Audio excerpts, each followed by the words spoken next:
कल मैं अपने दोस्त के साथ बैठ के बातचीत कर रहा था और ऐसे ही ये टॉपिक निकला कि not moving forward in life, being stuck in life.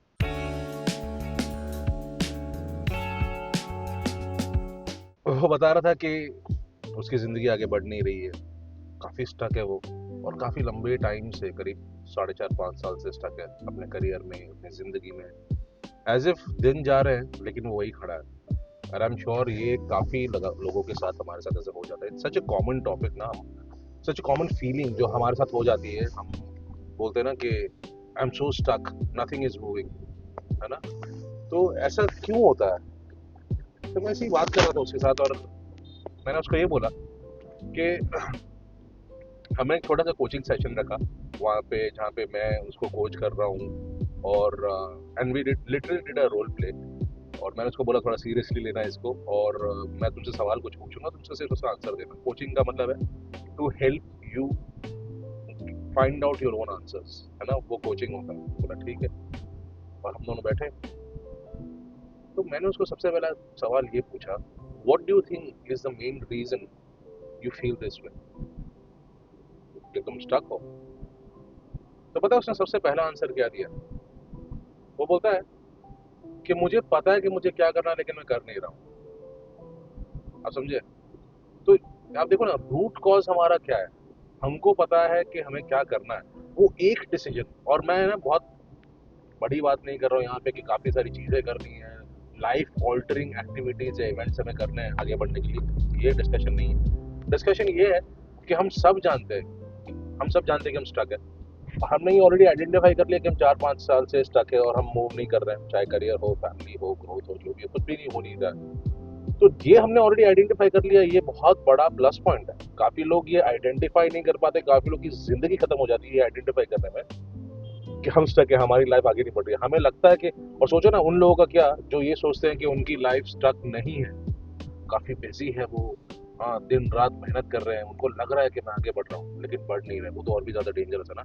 सो सबसे पहला मैसेज मेरा ये था उसको कि भाई एटलीस्ट कॉन्ग्रेचुलेशन, तुमने आइडेंटिफाई, तुम ये कर पाए कि तुम स्टक हो, और तुमने टाइम फ्रेम दे दिया कि तुम 4-5 सालों से स्टक हो। मतलब तुमको पता है कि कुछ तो है जो काम नहीं कर रहा है तुम्हारे फेवर में, है ना।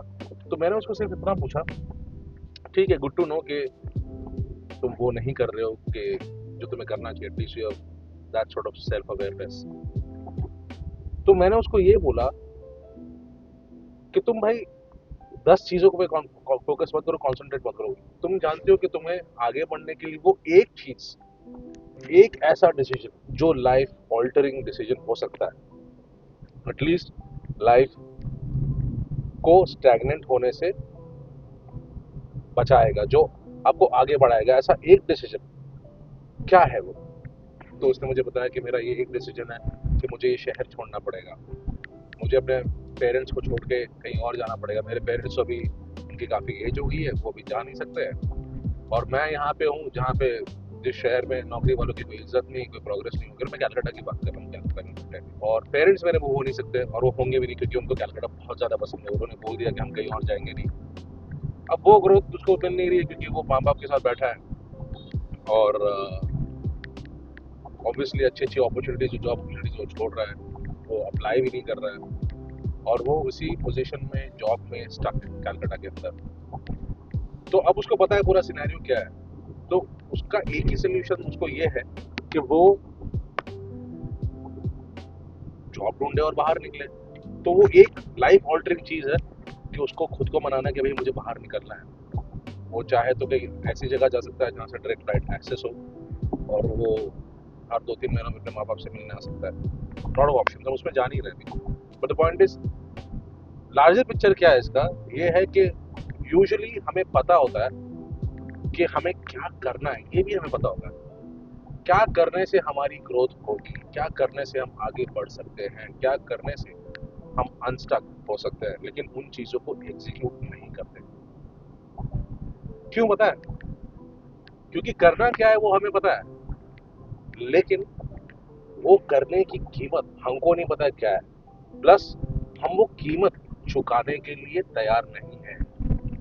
हम रेडी नहीं है वो कीमत चुकाने के लिए कि हाँ, अगर मैं ये शहर छोड़ के जाता हूँ अपने पेरेंट्स से दूर, तो उसका क्या कॉस्ट हो सकता है वो हमें नहीं पता, और हम कॉस्ट देने के लिए तैयार भी नहीं है। So at the end of the day, चाहे वो आपकी लाइफ हो, अगर आप देख लो ऐसा कोई भी इंसिडेंट, आई एम श्योर कि अगर आप ऐसा महसूस कर रहे हो कि आप स्टक हो लाइफ में, तो आपको पता है कि discipline will out perform motivation any day. आप कुछ दिन मोटिवेट हो सकते हो और आप बोल सकते हो कि भाई मैं ये कर लूंगा, वो कर लूंगा, ऐसा कर लूंगा, फ्यूचरिस्टिक बातें कर सकते हो, वेग फ्यूचरिस्टिक बातें कि ऐसा करने से वैसा होगा, मैं तो 6 महीने के बाद अप्लाई कर लूंगा, मैं तो कहीं भी जा सकता हूँ। ये वेग बातें और हाईली इन्फ्लेटेड बातें होती है। एक्शन इसमें कुछ होता नहीं, क्योंकि आप फ्यूचरिस्टिक ऐसी बातें बोल रहे हो, स्टेटमेंट दे रहे हो जो आप एक्शन भी दोगे नहीं। लेकिन वही है जहाँ आपका डिसिप्लिन होता है ना, जहाँ पे आप रेगुलरली, फॉर एग्जांपल आप जॉब पोर्टल्स पे जाके अपना सीवी हर जगह अपडेट कर रहे हो, अप्लाई कर रहे हो, दोस्तों से बात कर रहे हो, अपने नेटवर्क से बात कर रहे हो कि मैं I am seriously looking for a role, अपनी जॉब पोजीशन को डिस्कस करते हुए आप बोल रहे हो कि हाँ भाई अब मुझे क्या, देखो बीच रास्ते में गाड़ी लगा दी इसने, ये ना हॉन्किंग मुझे एकदम पसंद नहीं है, लेकिन वही है कलकत्ता का सीन, कहीं पे भी रोक देते हैं गाड़ी। तो आप समझ रहे हो मैं क्या बोल रहा हूँ कि अगर आप भी कहीं पे स्टक हो तो आपको पता है कि आपको वो क्या करना है जिससे आपकी ग्रोथ होगी, वो एक कौन सी चीज़ है जो करने से आप आगे बढ़ सकते हो, लेकिन कर नहीं रहे हो, तो उसको तो आइडेंटिफाई पहले कर लो। और ज़रूरी नहीं कि आपको सारी चीज़ें एक ही बार करनी है, आप एक एक करके करो, उस पर्टिकुलर स्टेप को तोड़ दो और डिसिप्लिन्ड एक्शन उसकी तरफ लो, तो देखना आपको वो प्रोग्रेस दिखेगी, आप स्टक फील नहीं करोगे, आपको नहीं लगेगा कि कुछ हो नहीं रहा है, क्योंकि आप छोटी छोटी प्रोग्रेस को मॉनिटर भी कर सकते हो। फॉर एग्जांपल इस केस में मैं बोल सकता हूँ कि मुझे आज 3 फ़ोन कॉल आए इंटरव्यूज के लिए, मुझे एक ईमेल आया इंटरव्यू के लिए, मुझे किसी ने अप्रोच किया, पूछा कि are you interested in this role in this city, किसी ने व्हाट्सएप में मुझे रीच आउट किया। तो आप देख रहे हो इस सिनेरियो में कैसे ये छोटी छोटी चीज़ें जो ये बताती है कि हम स्टक नहीं, हम बस वो नहीं कर रहे हैं जो हमें करना चाहिए, हम अवॉइड कर रहे हैं। अवॉइड करना कंफर्टेबल लगता है, सेफ्टी लगता है, हमको लगता है यार एक काम करते इसको फ्यूचर में देख लेंगे, अभी रहने देते हैं, क्योंकि कंफर्ट एंड अवॉइडेंस वो आपका सबसे बड़ा दुश्मन है, और वो आपको एक नशे में ले आता है। क्यों नशे में? क्योंकि आपको पता है कि आप जहाँ पे हो आपको नहीं होना चाहिए, लेकिन उस स्टेट में भी आप बहुत ज़्यादा एंजॉय करते हो खुद को, क्योंकि आपको कुछ करना ही नहीं, आप पड़े हो।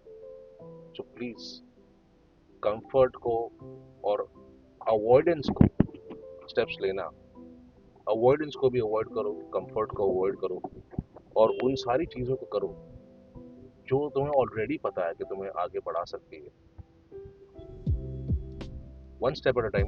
तुमको ओवरनाइट कुछ मैसिव करने की ज़रूरत नहीं है, लेकिन the good thing is self aware रहो और फोकस करो आगे बढ़ने के लिए। देखो मैं ऑफिस भी पहुंचने आ गया हूँ, वैसे मिलता हूँ मैं आपको अपने अगले वीडियो में, और तब तक के लिए